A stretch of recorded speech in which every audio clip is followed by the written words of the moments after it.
Welcome, listeners, to another episode of the Closer's Inner Circle podcast, hosted by your partner in Success Radio. I am your host, Denise Griffitts, and together with my co-host, Ben Gay III, we are diving into the world of sales mastery with a gem from the Closers Part 2. These books, Parts 1 and 2, are widely known across the globe, and I said globe, as the sales Bibles. So the last several weeks, we took a deep dive into what Ben has often said is the most important chapter in the book, sales infiltration. And that chapter, excuse me, I'm going to have a bad talking day today. Sales infiltration begins on page 257. Hang on a second. South and trying to breathe is like breathing right now through deep, um, thick green pea soup, and I'm constantly coughing. So just bear with me if you don't mind. That's the So I'm, only thing I don't miss about the oh South. God, it's horrible. It's the devil's armpit, I'm telling you. So just kind of bear with my voice. If I crack up completely, Ben, you're on your own, but you'll know when it happens. And I'm pretty sure that I've heard Ben say that if you have to read just one chapter, sales infiltration should be the one.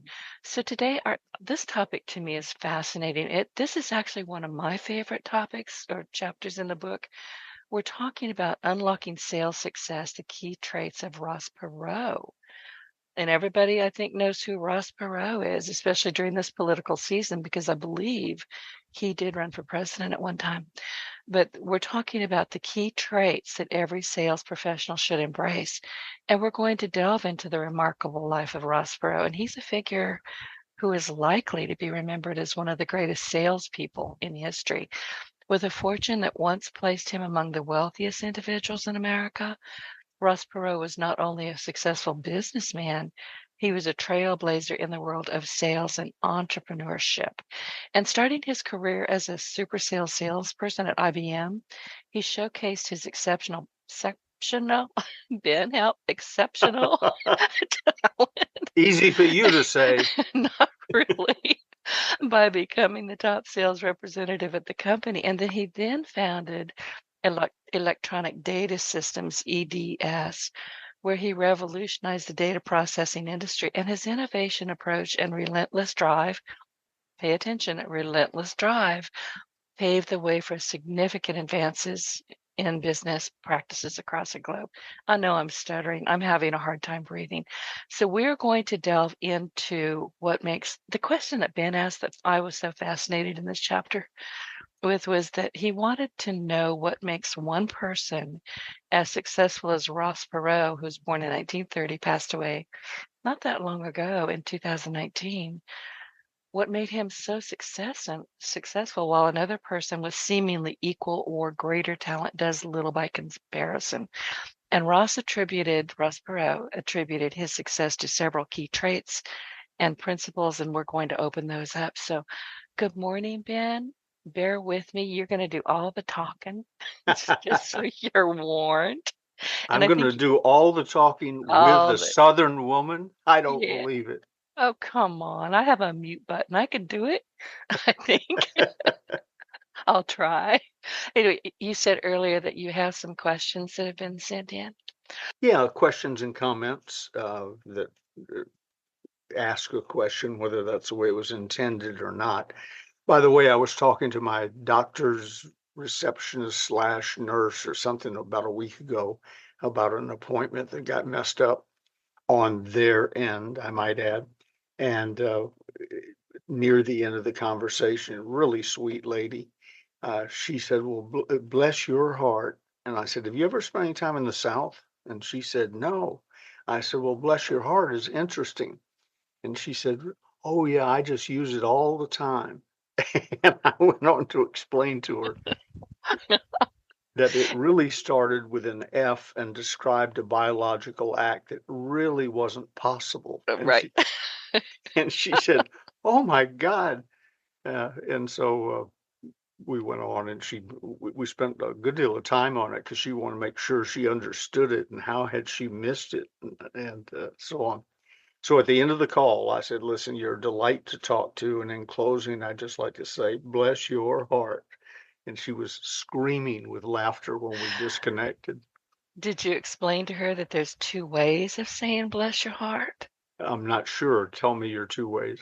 Well, is if we say, "Oh, bless your heart," we mean, I'm not going to try to kill you, but go away. The other way is, "Bless your little heart." That means you are too stupid for it to ever wash off and you can never speak to me again. So bless your little heart is an ultimate insult. Well, I'll have to tell her that I didn't give her full instructions, but she does know, especially in the South or talking to a Southerner, not a good idea.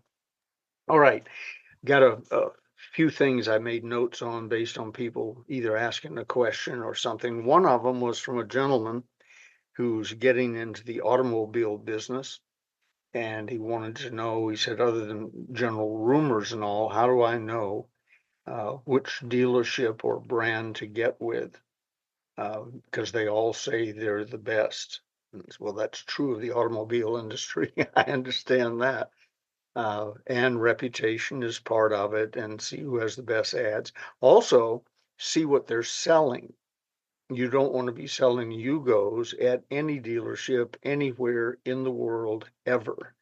But you might want to be selling Hondas or Toyotas or one of the top General Motors brands or what have you. So there's a certain amount of what do you want to sell.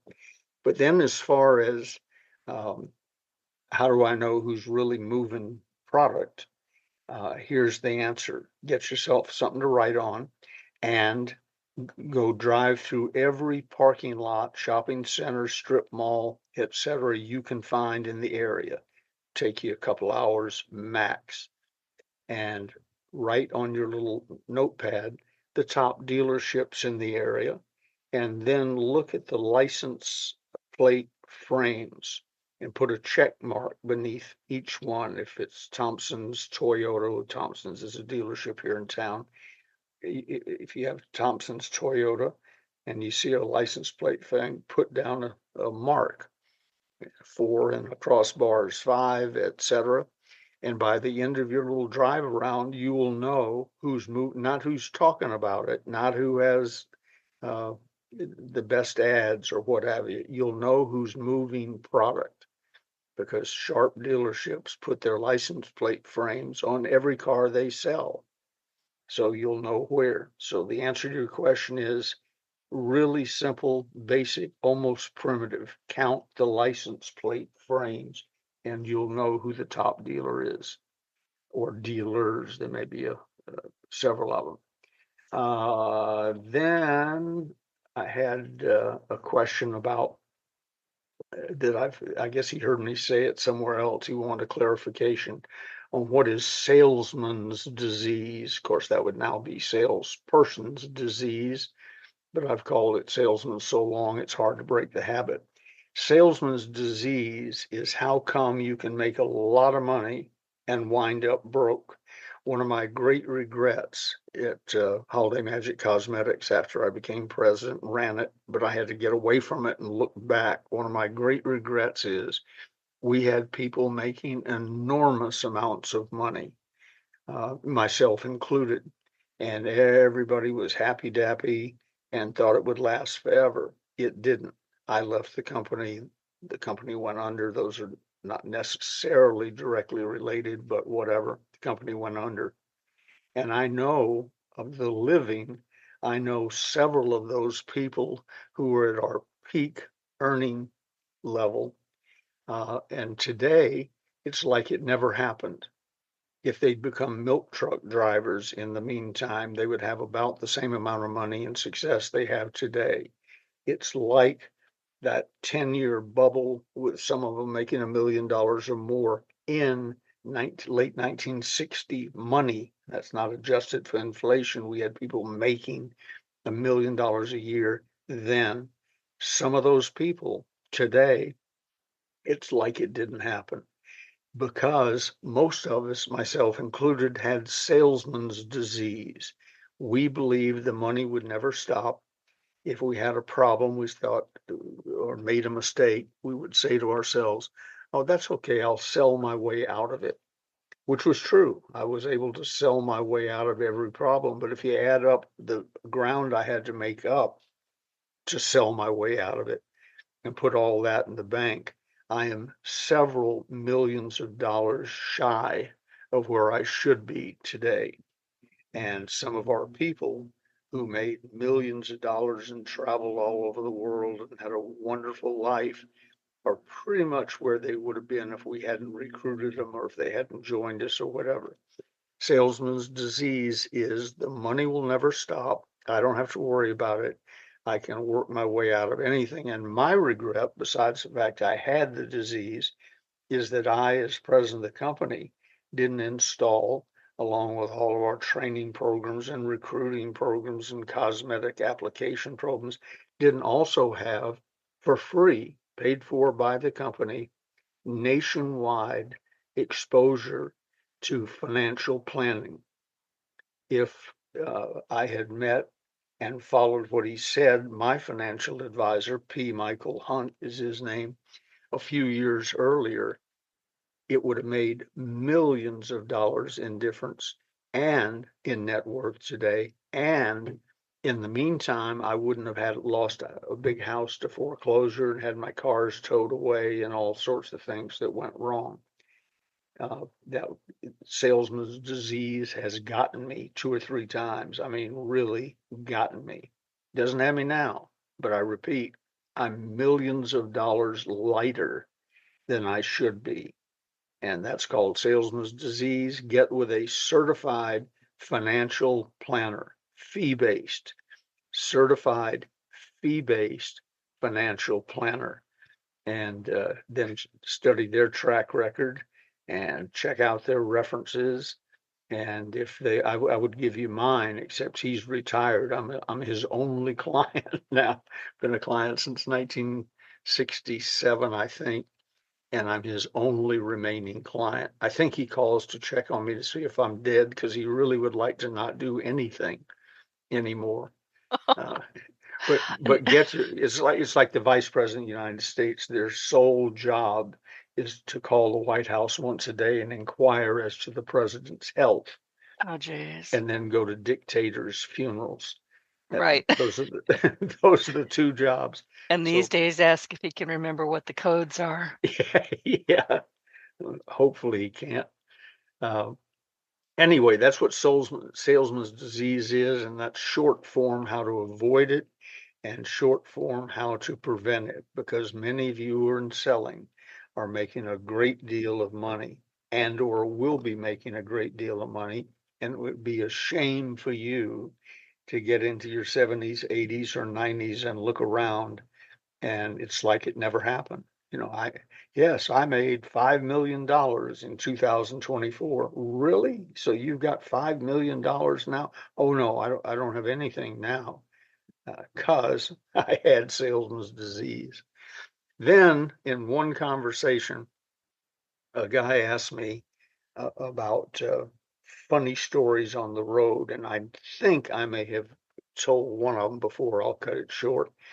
But my background, the reason he asked me, he's sort of been in and around what I was doing for 30 years. He knew I'd given a lot of speeches, the answer to which is, as best we can estimate, 5,000 plus paid speeches and probably that many more for free to churches and prisons and so on. And that's at my peak when I was wanting to be on the road, which I don't want to be anymore. I was giving 300 plus speeches a year. So in all that, some weird things happen to you. Went over one day, I, for some reason, had my briefcase up on the stage at the LA Palladium, knelt down to get something out of my briefcase, and in front of several thousand people, I discovered that a mohair black suit can only be pressed so many times because it gets brittle. And as I squatted down to get whatever it was out of the briefcase, it's so bizarre. I don't even know what I would have been looking for. My pants split from the top of on both legs, from the top of my socks to my underwear in front of thousands of people. So I asked permission of the group. I said, I don't think you can really see anything. May I go on? And they said, yes. And looking like Emmett Kelly, the clown, I proceeded on with a 5 or 6 hour seminar. That was semi-embarrassing. My Henry story, and this I think I've told you, so I'd cut it short. But There was a guy in Atlanta, in the financial district downtown, who for some reason hated to be called Henry. And of course, word spread. So among us young men, you couldn't drive past, he sold newspapers. You couldn't uh, pass up the chance as you drove past to yell, "Hi, Henry," to which he would go, "Henry, Henry, Henry, blankety blank blank. Don't call me Henry," and throw down his newspapers. Well, if you're 18 years old, that's terribly amusing.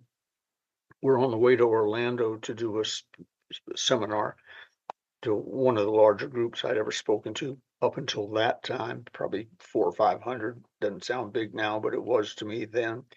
And Bill Dempsey, my sponsor, knew about Henry and proceeded to tell the Henry story with a situation in which he was wrapped up. Richard Michaels, another friend of ours, was walking down the street with him. He didn't know about Henry.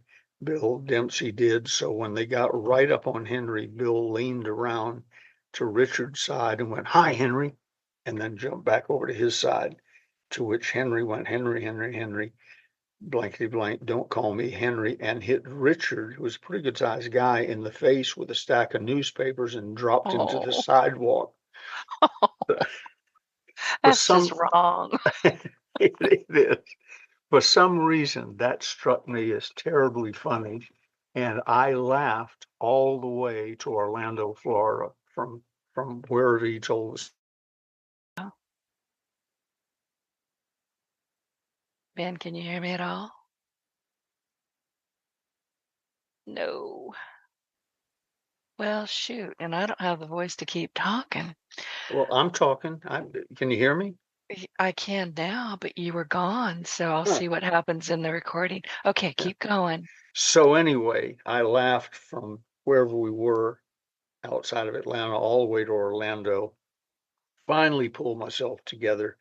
We got up on, went in, checked in. Uh, then I was introduced, got up on stage, and the they, here's Ben Gay, who's doing a wonderful job in Atlanta, blah blah blah blah. Just as I turn around behind the lectern, I look up and there's Dempsey and Jimmy Rucker, my running buddy, the greatest salesman I've ever personally worked with. And they're one is standing still, the other one is unrolling a big sheet of butcher paper. And I don't know how they got it done that fast, but on which had been hand painted Henry, Henry, Henry. And I dropped to my knees, I knew you were going to lose it. yeah, in hysterics. To the point, they left me there for a minute because he'll pull himself together and get back up. Not possible. I couldn't stand up. I couldn't quit laughing. I was gasping for breath. Finally, they came down and got me, lifted me up under the arms, and dragged me down the aisle to the lobby and deposited me in a wicker chair in the lobby, and went back in and finished the seminar. And as I'm going up the aisle being dragged, I'm turning to people who have no idea. They just assume I've gone crazy. And I'm going, "Henry, Henry, Henry." And these people are going, "Yeah, okay, all right, yeah, Henry, whatever." Yeah, not wanting to be caught up in a personal confrontation with a person who's obviously crazy. And so that way, now here's the good news. When you get inoculated by something like that, they can't get you again. I've had friends for 30, Explain 40, it. 30, Ha- 40 years trying to get me with notes in my notebook and signs from the back of the room and whatever, and nothing's there. I am totally inoculated. But you had to have one experience that does it. And Yeah, but I want to know, once they deposited you in the wicker chair, and I guess that's important for some reason, but can't imagine why it's important. But how did they go back in there and explain that you're not, fresh out of a psychiatric unit? I don't know. They It's had a to have great question. I explained it. never asked. We I were w- on script on everything we Oh, did, so probably they went back up and said, "Well, as Mr. Gay was saying, blah blah blah," is my guess. But in all these years of having experienced that and telling that story, it never crossed my mind to ask him. Dempsey's dead, So, Right. but Jimmy Rucker's still with us. I'll have to ask him, Ask how'd you work your way out of that? you. I have to know. Tell him you're not asking for you. You're asking for me. I have got to know. Yeah, how did they go in and salvage that? Because honestly, if I would been in there and watching the manhandle you out of there singing, saying what you're doing, I probably would have excused myself, gone to the ladies' room, and never gone back. In Well, fact, I would I have. did a I similar. probably wouldn't. I would have. I would have disappeared myself out of there. I disappeared myself. People said, "How'd you get back in the room?" I said, "I didn't. When I got where I could walk, I got up out of my wicker chair and went to the room, and probably had some beer or something. I don't know." But anyway, the experience, you give 5,000 talks, you experience some interesting things. William Penn Patrick, the owner of Holiday Magic, and I once did 33 cities in 11 days. Seminar in the morning, seminar midday, seminar in the evening, primarily in the Southeast, and thanks to our Learjet. So I get up somewhere along the tour and give a wonderful talk about how much what a pleasure it was to be. I'm making up cities. I don't remember where it was. How wonderful it was to be in Baltimore and the people of Baltimore and the crab and the clams. And it's just a wonderful place. And a guy stood up and said, I'm thrilled that you liked Baltimore that much. Since you're in Orlando, how do you feel about us? Ow. 33 cities in 11 days, you don't have a clue where you are. So I bet. my note on that one, my learning note was don't talk about the city you're in. You may not be in that city. And then last, had a friend who I trained years ago in the Yellow Pages business indirectly. I probably trained more people to sell Yellow Page ads than than anyone else has ever done because I was deeply involved in it when I owned the National Communications Center, the world's first toll-free answering order taking service. We were among the largest Yellow Page advertisers in the country, if not number one, because we had a full page ad in every Yellow Page in the country, thousands of them, counting the little ones and so on. So I was deeply immersed in the Yellow Page. And he said, Ben, it's fading away. Uh, he said, I've called on people and I want to talk to them about Yellow Page advertising, and they've never heard of the Yellow Pages. That, before you go ahead with your sales presentation, what are the Yellow Pages? There's a generation, the Yellow Pages have thinned down, but there's a generation who was never around when they were important. And shortly after talking to him, our Yellow Pages for the year, I guess, arrived. And I tore off the cover to remind myself of this conversation. But our Yellow Pages is 147 pages. And if you remember, it's on real thin paper. It looks like a flyer from a grocery store.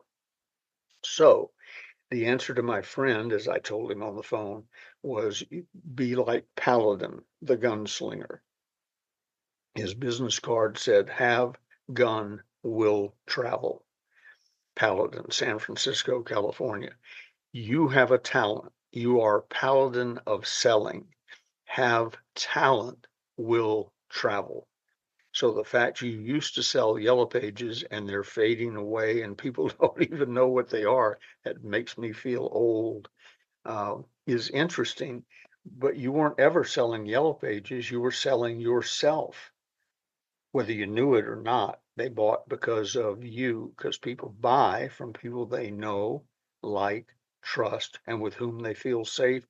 The product is almost immaterial, and they buy from people who are people of class, quality, and substance with the ability to tastefully project that. So if you hit those 6 or 7 points on any product or service, you'll be fine. It's just Yellow Pages is probably not a big part of your future unless they're doing something I don't know about on this. They've started up some new division or something. But while you're out counting license plate frames, remember how lucky they will be to get one of the top yellow page salesmen in the country, he used to be, to come to work in their dealership or in their region. So you're in no trouble, but the landscape is changing beneath your feet. And that's happened. I've been selling, making big money since 1965. And the landscape and the ground under my feet has changed numerous times. It's never had any real effect on me. On the news this morning, they were talking about the impending recession. And Gigi says, how is that going to affect us if it's true? And I said, well, I've decided in the past I don't participate in recessions. I've read about them, I've heard them on the news. I'm not stupid. I know what one is and so on, but it's never affected my life, and it never has. Uh, a couple of times we had to redirect how we sold, perhaps, but that's about a 2-hour activity. So be yourself, pick a quality product, become a person of class, quality, and substance, and march on. You are paladin, have gun, will travel. So that's I that do. on that. I have the box set in my living room. You have what? The box set of Paladin. I know Oh, exactly who you're really? talking Yeah. about. Yeah. Wasn't that a I don't, great series? yeah, it really is. And I don't watch TV, as you know, I just Hmm. don't. But if I'm going to, it has to be something older and quality. Well, I Hmm. find that most direct that is put out these days is exactly that. I'm not going to pay any attention to it. But my mom had mentioned Paladin one time. I said, what are you talking about? And she said, well, Paladin. And she showed me, we went on YouTube and I went, oh, and I fell in love. So yeah, I've got it. But I Richard want Boone. Richard Boone. And she said, he is the most handsome man. And I'm looking at her going, I don't think so. But he was sexy as hell. I'll give him that. Yeah, and rugged looking, rugged, handsome. Very rugged, very rugged. Yeah. Okay, so we're talking about Ross Perot, and have always been fascinated with him. I like history, I like American history. I want to know what's going on in the world, what's happened before. You're talking about recession. Well, there's one happening every other week, it seems like. But we have to understand, at least I believe we have to understand at least a little bit of our history. And Ross Perot is definitely part of our American history. Absolutely. And one of the very first things that I read in here was when he says on job security, which is kind of what we're talking about here. He said, get up in the morning and look in the mirror. You are your own job security. And that's Mm. basically what you just said. Yep, absolutely true. What's going on around you is interesting. You should be aware of it so you don't say something stupid, but it really doesn't have much to do with you. You are a talent, and that talent is marketable. And Ross Perot was aware of that. I'm quoting from memory, but it's in the book somewhere. One of the problems he had at IBM was, I call him a great salesperson to say the least. He made his yearly quota in, it was less than 20, I think it was 19 or 12 days into the year. And they put a cap on him after that. And that's what caused him to go off and start his own company and become a billionaire, uh, because they said you're not allowed to sell that much. And it's supposed to take you a year to do it anyway. So he didn't fit well in that box, and off he took. Whenever I talk about Jimmy Rucker, which I did earlier this morning, I always say the greatest salesman I ever personally worked with. And I never personally worked with Ross Perot, but Ross and a few others. Lee Iacocca comes to mind over at Chrysler, and uh, a soft drink company before that, and so on. Uh, the reason I say ever personally worked with, there were people that were as good or better than Jimmy, or were in a situation where they could make more money than Jimmy did or that I did. And so I always want to give them credit, and I don't want somebody to say, "Oh, how about Ross Perot?" So that's true, and I'll continue to say Jimmy Ruck was the greatest salesman I ever personally worked with. And then he ran for president. He got 19% of the vote. I'm quoting from memory, and caused my first arguments with friends because I didn't vote for him. For a variety of reasons, but I didn't because I tend to vote for the person closest to my beliefs, who can win. Uh, I have friends who are You know, libertarian. you can fall in love with a political person if you feel like it, but if they're not going to get there, don't waste your vote. Yeah, don't waste your vote or your money No. or your time. Yeah. And that's the running friendly debate. We break the rule and discuss politics, as we all know that I'll call them left-wing loons, or they're free to call me slightly to the right. Bengay's slightly to the right of Attila the Hun, some of them will say. So uh, we take it lightly and don't care. But my libertarian friends who love to drag me into conversations, I say, guys, I'm with you. A lot of the libertarian philosophy I agree with, but currently and in my lifetime, you're never going to win a major, like a presidential election or a governor of a major state. Not going to happen. So I can cheer you on and love you and have no argument with you. But if you can't win, I'll vote for the guy or lady who is closest to my beliefs who can win. And that currently isn't a libertarian, and it wasn't at the time Ross Perot, although he is a fascinating guy. Little Perot story, as you know, I'm sort of known as the go-to guy. If he doesn't know, he knows somebody who does, and so and so. A friend of mine, this is several years ago, wanted to contact Ross Perot, and Perot was this guy was a quality guy. I wasn't sending Perot a lunatic. So I didn't know how to reach him, but I know a guy who'd worked with him and I thought was still friends with him. So I called him. First name Merle. I won't throw him under the bus on international radio or podcasting, but I called Merle and I said, Merle, I got a guy. I will attest for him. Um, but um, but I need his phone number.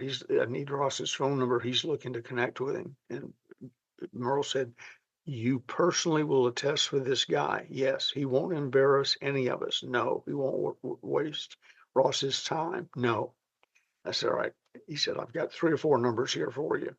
One, and tell him which ones they are. We can judge his skill level. One is Ross's personal assistant or secretary, rings right on her desk. The second number rings right on Ross's desk, bypasses the secretary, but he's rarely there to answer it. Third one is, and it was early in the cell phone era, but whatever they called them then, here's one that rings in his pocket, but he rarely answers it. He uses voicemail. And the last one is one, if it rings, he answers it. He knows it's from somebody close to him, recommended to him, and won't be a waste of his time. So I gave all 4 phone numbers to my friend, and he contacted him. I don't remember the details, but one of the numbers worked, or he got through it, or whatever. But Merle said, now listen, that 4th number that he will answer, that answers in his pocket, if you ever tell anybody where you got that number, I will fly from Jackson, Mississippi to Placerville, California, and kill you. I said, got it. Yes, sir. You know, oh my gosh. That's clear to me. So anyway, the friend got through to him. Don't know how he did, and don't know if they ever conducted business or not.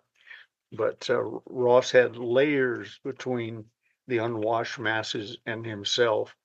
And but there was, like everything, there's always a yellow door. If you know where the yellow door is, We you can talked do. about that before, the yellow Yeah, door. that was taught to me by Wade Cannon, and it is I thought it was excuse me, Considine. Ray Considine. Ray Considine. Considine. Considine, yeah. Yeah, Wade was sitting at the table when I heard the story from Ray Considine. Yeah, that's arriving at the AT&T yellow door. Considine! And the door flew open, and there he was in the exhibit. All right, back to Perot's Wanted secret. to get really quickly, I wanted to go Uh-huh. back to Ross Perot because, things repeat all the time. They really Sure. do. And if you're paying any attention, it's a good reason to understand our history. But during the Iranian Revolution, if I'm remembering correctly, the government of Iran imprisoned two of his employees, Hmm. and he went and got them. Right. He's like, "Oh, hell no, you don't." And he just went and got them. He hired some, pardon my French, badass people who are known for doing things for the government behind the scenes and so on. And they said, well, we know, not claiming I know this in great detail, but the gist of it was we know where they are, but they are guarded by some of the baddest of the bad. And Ross said, that's fine. Tell me where they are. And 3 or 4 days later, a week later, whatever, Perot's people showed up, the badder of the badasses, and extracted his team and brought him home. And that's one of those things that once you do it, it inoculates you to future activities. You're the dictator of Zimbabwe. Let's go kidnap some of Ross Perot's people. No, no, let's not. He's mean. He'll come get us. Yeah, he will come kill us. And people got Yeah. killed in that I rescue. know. I know. I was So looking it up last night. yeah, he uh, he was something. Like him or not, he was something. But I repeat, he couldn't have been elected. William Penn Patrick, my boss, was very right wing, ran against Ronald Reagan for governor of California and was defeated handily in the when you're trying to get the nomination. He didn't run against Reagan in the general election, but when you're trying to get endorsed by the state Central Republican Committee. So with his little tail feathers wounded, Bill was open to an appeal from some group, the American Patriot Society, or one of those right or left doesn't make any difference. Of people who sit around in huts and discuss what they're going to do after they take over the country, which is humorous because they've never taken any country ever. So the ballots came to vote, and Bill Patrick walked into my office, and he said, "Did you get your ballot?" And I said, "Yeah." And he said, "Well, you're going to vote for me, right?" And I said, "No." And he said, "Why?" I said, "Bill, I love you, but I want my vote to count. And voting for you for president or vice president, whatever it was, on some obscure ticket is a total waste of my time. Now, I'll do this for you. I'll tell people I voted for you. I have no morals. I have my job. I don't want to lose it." And I can suck up with the best of them. Yeah, you want to see me suck up? Watch this. Vote for William Penn Patrick for what are you running for, Bill? Oh, jeez. But, so he shook his head. He said, "USOB." He spelled it. He said it out loud, but He, laughed. well, he knew He you. understood. I sort Yeah. of doubted that he voted for himself for the same reason. And why give that vote away? Yeah. So Well, anyway, Ross Perot was an interesting character. I'm glad you mentioned that. I haven't thought of that in years, but make a mental note. Of course, he's gone now, but if Ross Perot were alive, don't kidnap any of his people. It will get you no, killed. no. And something else I wrote down was after Steve Jobs lost the power struggle at Apple the first time, I guess, Yeah. and then he left to found something. I can't remember what it was. His angel investor was, guess who? Ross Perot, was it? Yeah, he invested over $20 million. Whoa.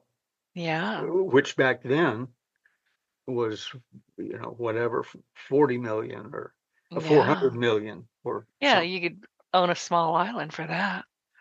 The second company he started was in the movie business, and it rented our old Holiday Magic warehouse from me in San Rafael, California. That's where they started, and the name of the company is on the tip of my tongue. I can't think of it, but it went on to great success too. And it started in an old cosmetic factory in San Rafael, California. All right, let's go. You already touched on job security. That's the first Yeah, highlighted that point in the that book. was important. Yeah. Okay, Yeah. you keep going.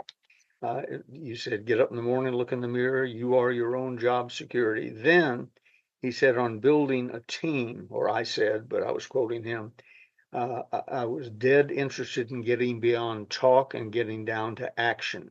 Now, the first thing you've got to do in a company the size of General Motors or any other company is tap the full potential of the people. If the people are all divided up and fighting, you're never going to do that. You've got to build a single unified team. In order to do that, you've got to build trust and respect right down to the factory floor. You've got to earn the loyalty of the people.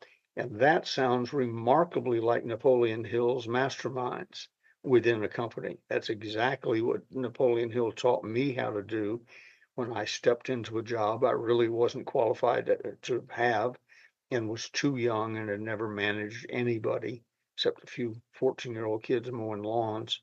Um, so, but Dr. Hill showed me how to take a group of disparate people who don't like each other instinctively. The legal department doesn't like anybody, and no one likes the legal department, for instance. And the salespeople think they're perfect, and the other people in the company believe they're overpaid and prima donnas and so on. I got them all working together using Ross Perot and Napoleon Hill's concept, put them together in a team. Then the next one is on failures. Failures are skinned knees, painful but superficial, so said Ross Perot. And that's so true. Anyone listening to this knows that you've had something happen to you, probably this week, that was painful or disappointing or what have you, but you also are smart enough to know that next week you'll have a difficult time remembering the details of it. It's superficial, it's temporary. And you said something moments ago that reminded me, it was about history repeating itself. It goes around in a cycle or whatever. Uh, Harry Truman said, what a man does on some great occasion will be determined by what he already is. And what he already is will be determined by years of prior preparation. And then he went on, he was talking about, am I right? And he said, history proves me right. He said, understand, the only thing new in the whole world is the history you don't know. And I found that to be true so many times. And it gets you through, there's a recession coming. Okay. There's one about every 7 years. We've got through them all. We Yep. got through the Great Depression. We'll get through this. And if your head's on right and you're positioned properly in business, it's not going to affect you anyway, except in general conversation. We built the National Communication Center the year Jimmy Carter took control as president and during the recession that he personally caused. I'm not getting into politics, but Jimmy Carter is very grateful for Joe Biden because he's no longer the worst president of the modern era. What with interest rates at, I'm making up numbers, 15% or whatever they were, and you couldn't get a credit card. And if you did, the interest rates were 25, 30% on them and so on. That's when we started a brand new industry, the National Communication Center, which depended on credit cards and things like that, not only for our customers, our clients paying us, but for their customers buying their products. And I'm not sure I technically knew the definition of a recession. Maybe ignorance was bliss. We built a huge company right in the midst of all that and never let it affect us at all. Maybe it affected us in ways I don't know. If we got to 20 million, maybe we've been at 30 million minus Carter and the recession. I don't know. I know we were making plenty money. I was a happy camper and we started a whole industry and built the world's largest answering service, order taking service in the world at the time. I'm probably still the world's largest. We got everybody into one big control room, Denise, so we could all use one phone number, 800-824-7888. I still have it. If you dial that number today, it rings in my pocket. I've had it since 76, and I just didn't want to let it go. I don't think it costs much to keep it. But we pulled these little ladies who had a phone installed in their house with the number of their client. If they had 5 clients, they had 5 phones. And the first one I ever hired back in Atlanta was a little blind lady. I never met her, but she was a little blind lady who answered the phone for Rucker and me in her house. Well, NCC, the National Communication Center, got all those people out of their houses in one big control room, had 150 telephone reps, probably 70, 75 on the floor at a time. We were taking in 80,000 calls a day in a 24-hour period, most during the daytime, United States time zones primarily. And it was a big breakthrough. The other day, I called my doctor and it was early. Went to the blood bank and the paperwork wasn't there. So I called his office, get the answering service. Lovely lady. And I said, got everything done that I needed done. And then I said, let me ask you something. I said, I invented the call center business and ran the largest answering service in the country. I don't hear the chatter in the back room, in the background. How did you mute them all out? And she said, I'm not in a call center. I'm in my house. She said, I've heard Wait, about call centers. We don't do that yeah. anymore. No, call Dell, call anyone. They're they're dealing with you from their home, Yeah. And maybe not this country. and I, maybe not, definitely not this I'm country. almost able to speak Filipino, whatever it I is. know. But isn't Same that cute? here. In my Yeah. lifetime, I dragged them out of their house and put them in a call center. And in my lifetime, they're going back to their houses because the technology doesn't require them to all be in one room huddled around one phone number. So there's the only thing new in the whole world is the history you don't know. I thought, and I said, well, it Back is around. quiet. Yeah, I said, I haven't heard a sound. And Yeah. she said, well, that's because my grandchild isn't up yet. Oh, I had a conversation the other day with a lady in Atlanta, Georgia. And by the way, y'all, it's not Atlanta. That T is not pronounced. Don't do it. No, It's Atlanta. Atlanta. But, and, we were talking. I said, you have such a pretty accent. Where are you? And she told me, and we got to talk. And she was in her house, and her dog came to visit. And then my cat started chatting. It was lovely. We were best friends by the time we were done. She was not in a call center, but she was able to do everything I needed right there. Yeah, um, technology has caught up. If we'd had today's technology when I had the idea and therefore had no competition with the National Communication Center, I would now be the Imperial Grand Poobah of Earth. Uh, because we were right in the early days. It was the day it opened in 1976. There I'm were picturing four it of in us. my head. I can't. Yeah, there I'm were sorry. I'm not going to cry, but I might because I'm trying not to laugh, but I can't go. there were 4 of us sitting around a card table, and we each had memo pads in front of us. And we'd take the call and write down what they said, and then one of us would get up and file it somewhere. And then the client, we either mail it to the client or the client would call in at the end of the day and we would read them all back to them from our handwritten notes. That's how far that industry has come, and we were cutting edge. We had created a new industry. You didn't have to have one person sitting in front of that big switchboard, remember, with the cords hanging down and so on. Phone rang. The computer decided who got the call. It was whoever's been off the phone the longest. And it was sorted out that way. And we just thought that was amazing. And now it's hysterically funny. Yeah, but the thing is, we're talking about recession because yeah, I'm with you. I think it is coming. Am I going to pay attention to it? Probably not, because I really don't want to participate either.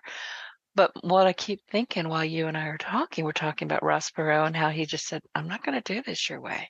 You're not going to tell me what I can sell or how much I can make. It's just not going to happen.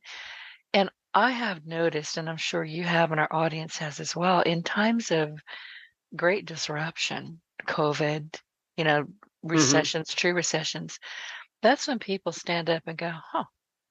Yeah, and like you said, I have talent. What can I do next? Be paladin. Absolutely. I love it. Be paladin.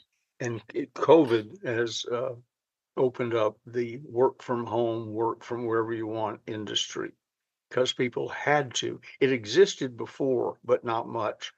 When you had to, then everybody adjusted or went out of business or bankrupt or what have you.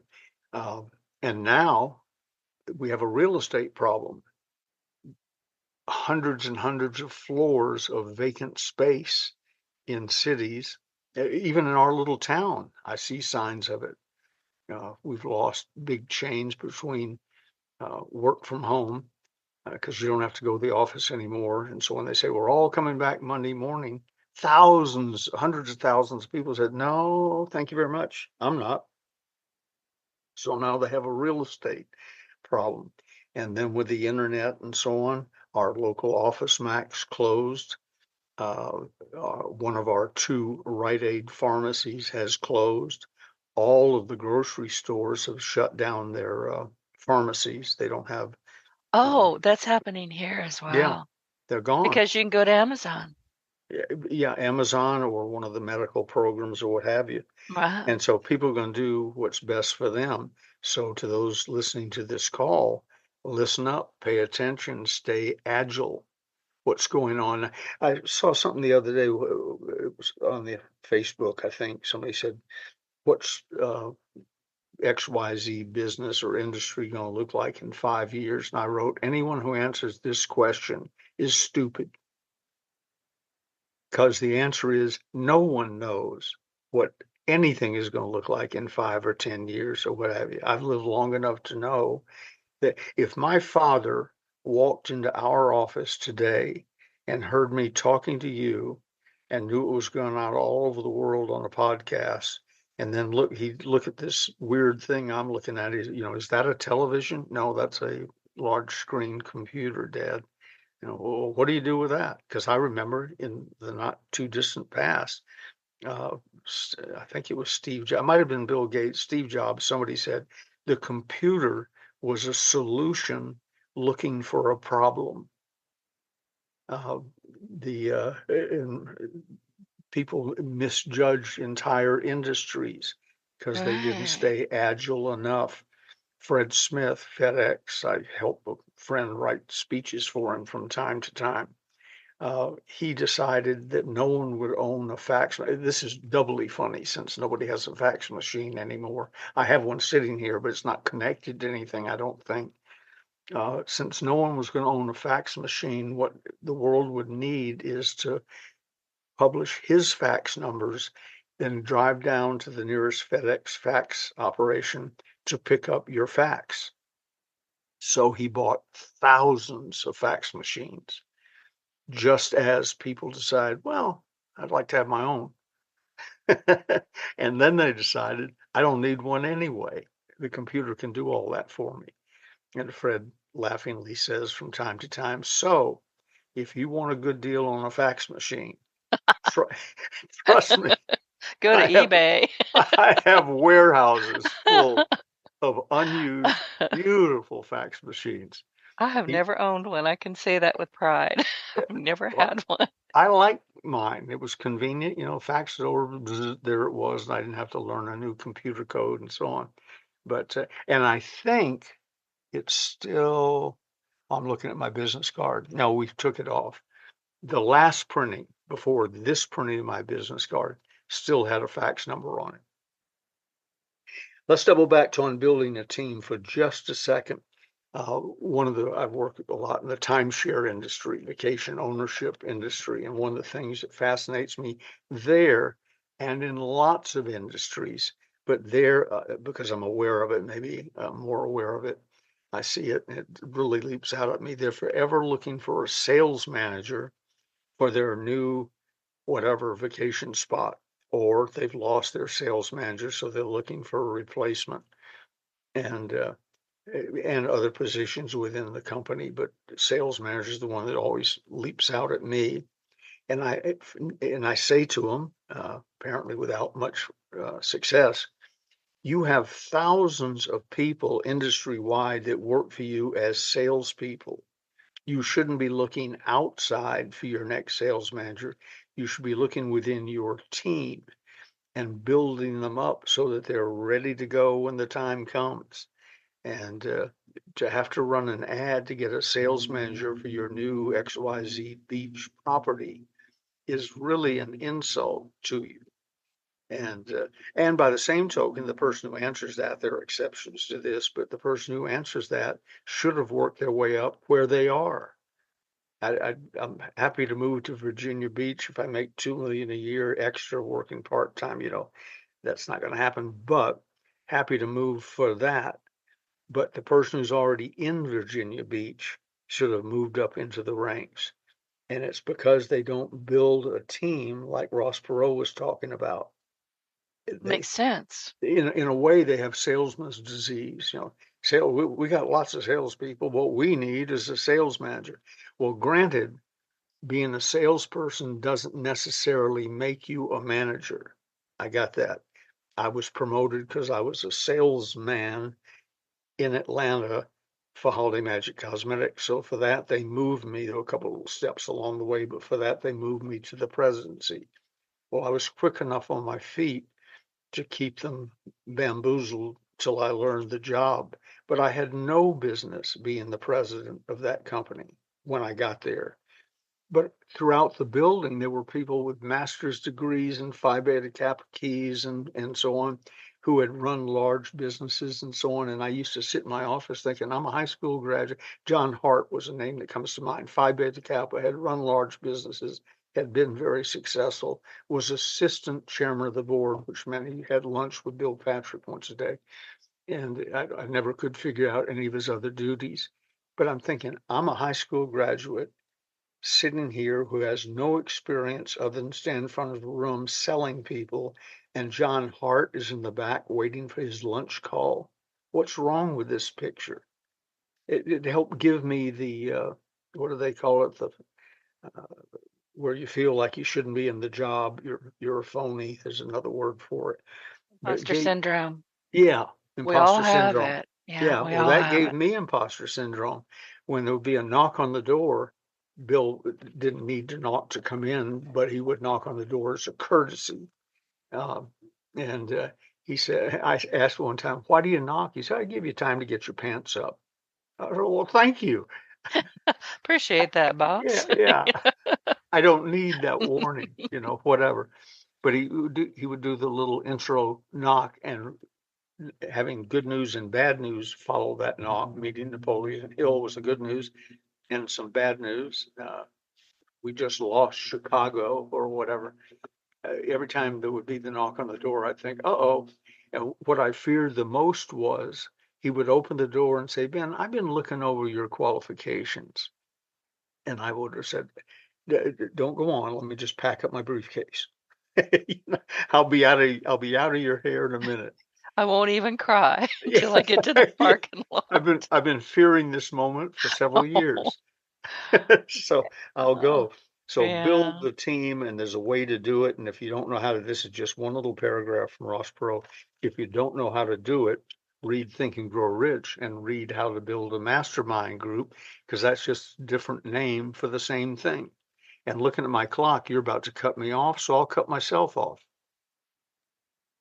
Well, yeah, kind of. But you didn't need to put it so baldly like that. You could have said, Denise, I see we're running out of time. No, but no, I'm going to cut you off. All right, fine. It's the truth. But anyway, tell people tell our audience where to find the books, because normally I get you to start out with that. We just kind of launched into it today. Where can they find the books, parts 1 and part 2? Yeah, well, not just 1 and 2, parts 1, 2, 3, 5, and soon 4, because Denise has joined the Closers family officially with a book on podcasting. In one book, you're going to learn how to start a podcast, build a podcast, make it successful, monetize it, etc. And then part 6 is on the way Marketing too. and sales. I mean, Marketing and sales, yeah. yep, absolutely. And then part 6 is going to be the beauty of trade shows, which is sort of the stepchild of the sales industry, being written by Randy Chaffee and Wes Wyatt. And it's going to be a barn burner also, because everything started in a trade show. Long before you heard blue blocker sunglasses, Joe Sugarman's great breakthrough. He found it at a trade show. Pocket calculators, which he introduced to the nation. No one ever heard of until he started running full page ads. Picked it up at the electronics trade show and so on. So there's the whole world going on. A lot of people don't know about, and Randy and Wes are going to expose it to you and show how to benefit from that too. So whether you get the existing books, Closers 1, 2, 3, and 5, if you're going to do them, here's how you do it. Best pricing, free shipping, lifetime unconditional money back guarantee. Go to stores, STORES ebay.com/ all one word, Ronzoni Books, RONZONEBOOKS, Ronzoni Books. Somebody said to me the other day, that's an odd name. Why did you pick that? And I said, I didn't. I married an Italian. That's Gigi's maiden name. And she runs our book division and her jewelry business. So Ronzoni Books. Then if you want to ask a question, make a comment, be mentioned maybe on the next show, just drop me an email. B as in Ben, F as in Frank, G as in gay, the number 3, BFG3 at DirectCon. That's short for Direct Connect. DIRECTCON.net. And we will probably mention you because we get some really good questions and comments, and it makes my life easier, and Denise's too, right, Denise? We do get some great questions, and because we don't, and I've had this conversation with other people, we think we know everything, but we don't know what you don't know. So you have to let us know. You have to let us know, did we falter a bit here? Do you need us to kind of explain something a little bit better? Or is there something that you just have, honestly, you have no idea who to ask? We're here. So get in touch with us.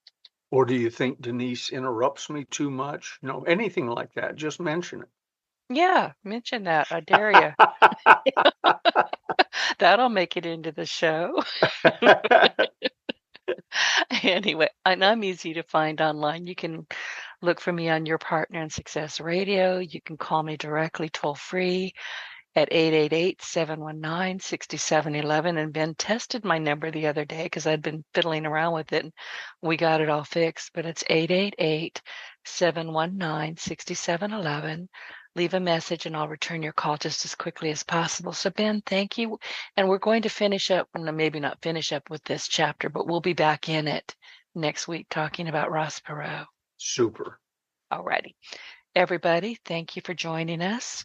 Be sure to look for us on Your Partner in Success Radio. Just look for our names and or the Closers Inner Circle podcast, which is hosted by Your Partner in Success Radio. Truly, you can't throw a stick on the internet without hitting us. So thank you for being with us, and we will see you next week.